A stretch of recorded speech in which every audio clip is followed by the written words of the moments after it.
Hello दोस्तों, नमस्कार। Welcome back to our channel analyst postmortem, जहां हम करते हैं हर फाइनेंशियल एस्पेक्ट की बारीकी से पोस्टमार्टम। तो दोस्तों, आज हम इस वीडियो में ऐसे स्टॉक की बात करेंगे जो ऑलमोस्ट 14-15 साल बाद ब्रेकआउट दिया है और बहुत ही अच्छे सेक्टर को बिलोंग करता है और पोटेंशियल बहुत अच्छा नजर आता है। वो उसमें नहीं चला है इतने सालों से, लेकिन टेक्निकल बेसिस पे अब उसने फाइनली ब्रेकआउट दिया है, बात करेंगे। लेकिन दोस्तों, अगर उससे पहले आपने चैनल अभी भी लाइक एंड सब्सक्राइब नहीं किया है तो प्लीज लाइक एंड सब्सक्राइब, क्योंकि इस चैनल पे हम ऐसे स्टॉक्स के बारे में बात करते हैं जो किसी ना किसी फॉर्म में ब्रेकआउट दिखा रहे होते हैं, चाहे टेक्निकली, चाहे फंडामेंटली, चाहे चार्ट बेसिस पे, चाहे न्यूज बेस पे, और फिर उसको हम इवेल्युएट करते हैं कि क्या हमारी एनालिसिस सही गई या फिर सही नहीं गई। और अगर सही गई तो हम उससे कुछ सीखते हैं, और अगर नहीं सही गई तो उससे भी सीखते हैं कि क्यों ये फॉल्स ब्रेकआउट था। तो लर्निंग प्रोस्पेक्ट से बहुत ही अच्छे हमें वैल्यू एड मिलता है, और उससे कुछ आप सीखेंगे, कुछ हम सीखेंगे। तो ऐसे वीडियो आप तक पहुंच सके इसके लिए प्लीज लाइक एंड सब्सक्राइब। आइए क्विकली बात करते हैं स्टॉक की। तो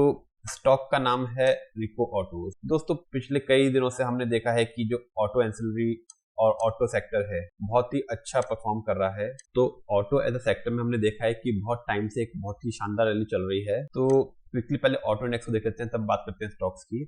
और इनफैक्ट ऑटो स्टॉक्स में हमने देखा भी है, जितने भी अच्छे ऑटो स्टॉक्स है, चाहे M&M हो गया, चाहे टाटा मोटर्स हो गया, चाहे मारुति हो गया, सब बहुत अच्छा रैली दिखा रहे हैं। और अब फिर से एक ब्रेकआउट की तरफ है, तो फिर से एक रैली नजर आ रही है, क्योंकि जो नंबर्स आए हैं ऑटोज के बहुत अच्छे हैं। तो ऑटो इंडेक्स ने एक लाइफ टाइम हाई बनाया था दिसंबर 17 में, करीब 12,000। उसके बाद कई साल उसमें कंसोलिडेट किया और फाइनली 5 साल बाद जून 22 में उसने ऑटो इंडेक्स ने ब्रेकआउट दिया, और ब्रेकआउट दे के उस पे ऑलमोस्ट जुलाई 12 से मार्च 23, ऑलमोस्ट एक साल तक उसने वहां कंसोलिडेट किया। कंसोलिडेशन के बाद उसने जो ब्रेकआउट था उसको फाइनली कंफर्मेशन ब्रेकआउट दिया यहाँ पे 13,000, साढ़े 13,000 के पास। फिर वहां से उसने एक कांस्टेंट रैली दिखाई है, और उस कांस्टेंट रैली के बाद वो अब लाइफ टाइम हाई पे खड़ा है, जो कि है 20,940 पे। तो काफी अच्छी रैली देने के बाद अगर देखें यहाँ से, तो नीचे में उसका एक इंपॉर्टेंट सपोर्ट बनेगा अराउंड 18,000। देखिए 18,800 के आसपास एक इंपॉर्टेंट सपोर्ट बनेगा निफ्टी इंडेक्स का। और क्योंकि सेक्टर में नंबर्स बहुत अच्छे आ रहे हैं, सेल्स फिगर बहुत अच्छे आ रहे हैं, तो उम्मीद है कि ये रैली जारी रहेगी। तो इसकी वजह से ऑटो और ऑटो एंसिलरी में हमें काफी अच्छा रुझान नजर आता है। और उसमें एक स्टॉक नजर निकल के आ रहा है, रिको ऑटोज, जो कि काफी पुरानी कंपनी है, बहुत ही फेमस कंपनी है, ऑटो एंसिलरी कंपोनेंट बनाती है। और ये ब्रेकआउट प्योरली टेक्निकल बेसिस पे, ना कि फंडामेंटल बेसिस पे, इसलिए हम फंडामेंटल की बात नहीं करेंगे, लेकिन हम इसके टेक्निकल्स पे जाएंगे। तो अगर टेक्निकल्स पे इसके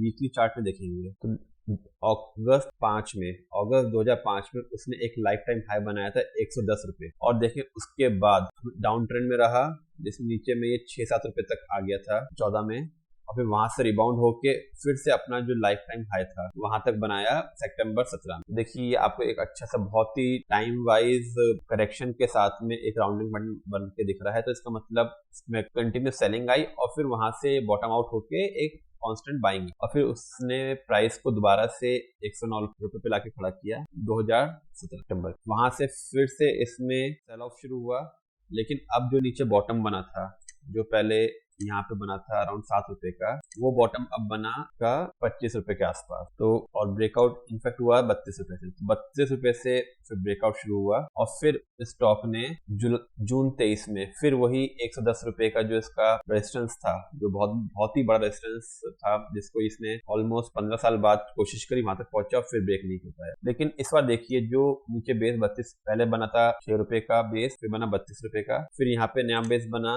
67 रुपीज का। अब इसने जो नया बेस बनाया, यहाँ पे देखिए, इसको जूम आउट करके देखिए, जो नया बेस बनाया फाइनली यहाँ पे आने के तीसरी बार 110 रुपए पे आने के बाद, वो बेस बना इसका 80 रुपए के आसपास। अब 80 रुपए के आसपास आने के बाद इसने फिर से यहाँ पे फैब 24 में एक बार 110 रुपए के आसपास आया, मामूली सी इसमें कंसोलिडेशन हुआ, फिर नया बेस बनाया 92 रुपीज का। अब 92 रुपीज के बेस बनाने के बाद इसने पिछले वीक में बहुत ही अच्छे वॉल्यूम्स के साथ में, देखिए ऑलमोस्ट लाइफ टाइम वॉल्यूम्स के साथ में यहाँ पे एक अच्छा ब्रेकआउट दिया है, और एक ही वीक में ऑलमोस्ट 30% भागा। अब वैसे तो देखने में लगेगा कि एक हफ्ते में 30% भागा है तो बहुत भाग चुका है स्टॉक, लेकिन जब आप इसको अगर टाइम वाइज देखेंगे तो क्योंकि ये ब्रेकआउट कब का आया था, 2005 में रेजिस्टेंस आया था पहली बार, और ऑलमोस्ट 15 इनफैक्ट ऑलमोस्ट 19 साल बाद इसे ब्रेकआउट दिया है। तो टाइम वाइज क्योंकि इतना ज्यादा दिया है, अब ये ब्रेकआउट काफी लंबा नजर आता है और यहाँ से ऑलमोस्ट ये स्टॉक